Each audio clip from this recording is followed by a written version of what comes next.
Know when enough is enough. Have a backbone. Don't be a little pussy ass bitch. Have a backbone. Know when you've given enough and you have nothing more to give.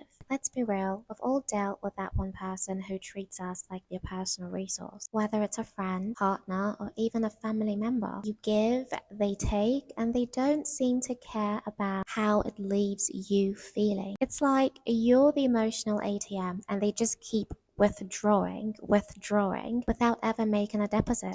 Hi, welcome to my channel. My name is Angelica. Let's get right into the video for today. Today, we're diving deep, head first, into practical steps on how to handle people who are not only emotionally unavailable, but also pretty self-centered, maybe even narcissistic. I don't like to use that word narcissistic because it feels like such a therapy speak, but sometimes it is just what it is, you know? And so this is for anyone who's tired of being drained, used, manipulated, and wants to take their power back in these relationships. To take your power back, you first want to understand self-serving, unavailable, or even narcissistic behavior. And you have to do this by first of all recognizing the signs of self-serving, unavailable, and narcissistic behavior. First, let's talk about what this kind of a person looks like. The number one sign that you would notice is that they would never ever, even if the moon drops to the earth or the world goes to shit, they would never, ever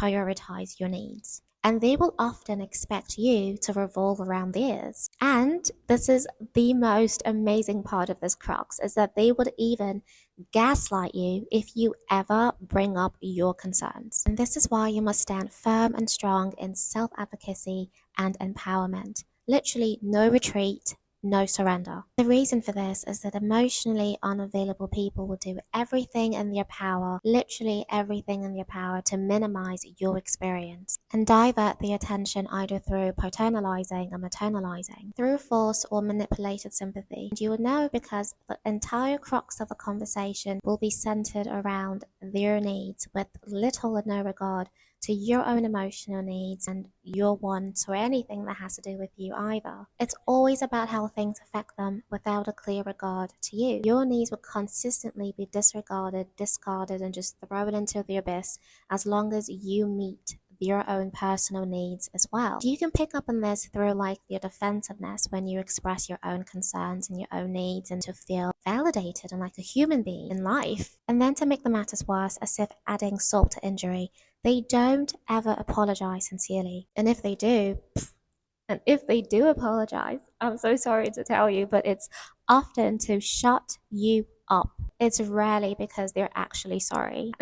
This is how I word it. To beat them at your own game, to make sure that you don't fall victim to their mental and emotional games, you first of all need to understand their motives. Understanding their motives is not expecting change. You have to understand their motives without expecting change. The minute you start to expect them to change, that's where you fucked up and technically lost the game. It becomes a zero-sum game for you because you're expecting something out of it. Because people like this usually operate from a place of deep-seated insecurity and entitlement. Now, all of us are insecure and entitled in our own way. This is not a moral high ground sort of observation. But what I'm trying to say is that their need to overshadow your need comes from a deeper place of insecurity and a sense of entitlement that is technically deeper than an average person's. And so because of that, they're not going to change just because you want them to. Do you realize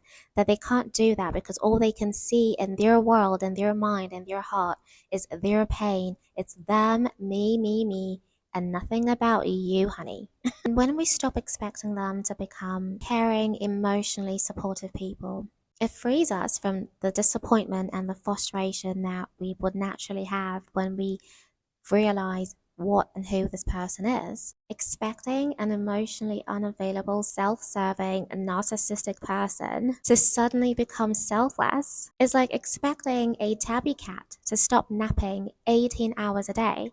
Impossibly. It's not going to happen. And now we're here at the practical steps and strategies to deal with them, with the emotionally unavailable, self-serving person. The number one step that you have to take is to set firm and unbreakable boundaries. Boundaries here are your best friends. Boundaries are your best defense here. You need to be very, very, very loud about what's okay and what isn't. If they call you only when they need something, you have to let them know that your time is valuable too. For example, say something like, I'm only available to help out when it's mutual. I can't be your go-to unless there's a balance here. It seems like a petty thing to do, but that's what boundaries are. Boundaries are sort of almost coming off like a petty person because you're prioritizing what's important to you. Think of boundaries as putting up a do not disturb tape around your sanity. They can try to barge in, and they will, because they're self-serving, but the tape's there to remind them, oh no, not today, baby. Step 2, and this is the most important step. You have to limit emotional access. These kinds and types of people, they're energy and emotional vampires. They work to play on your emotions like a fiddle. They're the puppet master and you're the puppet, and they pull your strings through your emotions. They want to get you invested in them emotionally because that's the number one way and the number one trick to get anyone to do anything for you. They absolutely thrive on emotional access, emotional reactivity, emotional availability, emotional investment. They are so good at getting sympathy out of you because if they can't get sympathy out of you, then you don't have any pull towards wanting to help them fix their problem. So you wouldn't have any pull towards what their needs are. It's all about playing the sympathy game. So they might try to get sympathy out of you or tell you their life story to get you invested. No matter what you do not let them drag you and draw you into their drama. You don't have to share everything or give them emotional support whenever they demand it.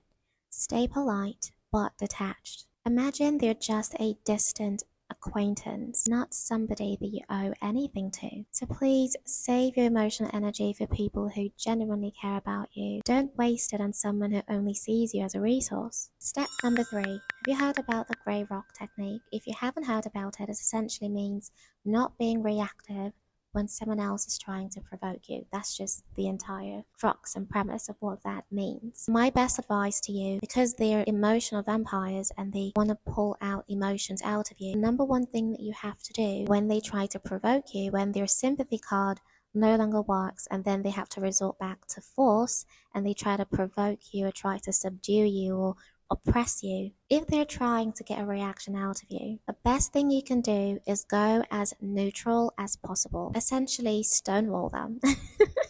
Just suck it back in, don't say anything. Be boring. This is what's called the grey rock technique, and it works wonders. I can attest to that personally, guys, that it absolutely works. I once had a friend like this who would do everything in her power to get an emotional reaction out of me. She did everything to make sure that I wouldn't speak up, I wouldn't counteract what she's saying, I would just comply with all of her demands, all of her needs, and I'm like, no, you can't do that. The more she tried to get reactions out of me, initially it was working because I'm somebody who doesn't like injustice. I was speaking up, I was stating my case, but then I started to realize rather quickly, like, that is exactly what she wanted me to do. She wanted that emotional pull out of me because whether I know it or not, the fact that I'm speaking up and saying things back to her is emotional investment. And that's all she needs to keep getting what she needs. So using the grey rock technique, and let me tell you something, sometimes this particular technique may not work because there are some people who fall under this category that you do have to speak up against. So I would say be discerning in your spirit to know what situations call for you to speak up and what situations will call for you to take more of a back seat and more of a neutral stance. And I realized that the switch was trying to pull out of me. I then decided to take the neutral stance and not say anything. I kept my responses so boring, so short, so uninteresting, and over time I started to see how she was starting to leave me the fuck alone. I say all of this to say, keep your responses simple and uninteresting. They're looking for a reaction. They're always looking for a reaction. So by staying calm and being neutral, you take away the reward that they're looking for. Step number 4, you have to learn how to redirect conversations back to them strategically. Self-centered, unavailable people with narcissistic tendencies, they love to talk about themselves. They can talk about themselves for 6 hours at a stretch. No interruption. no break to go to the loo, no break to even feed their bodies with nutrients so that they can survive the quest that they're on. None of that. They can just talk and talk and talk and yap and yap and yap all about themselves. To beat them at your own game is to use this to your advantage. The point is not to come in with a different tactic or technique. The point is to meet them where they are and best them where they are. That actually hurts way more than anything else that you can do. Beating someone at their own game is the best revenge other than getting your money up, like Beyonce said. If they start prying into your life, trying to get emotional reactions out of you, trying to get emotional information, technically, is what that is. An emotional reaction is an emotional information. You have to redirect the conversation back to them. And it's so simple. For example, if they ask you how your weekend was, something as simple as that, just briefly answer, like, oh yeah, it was good.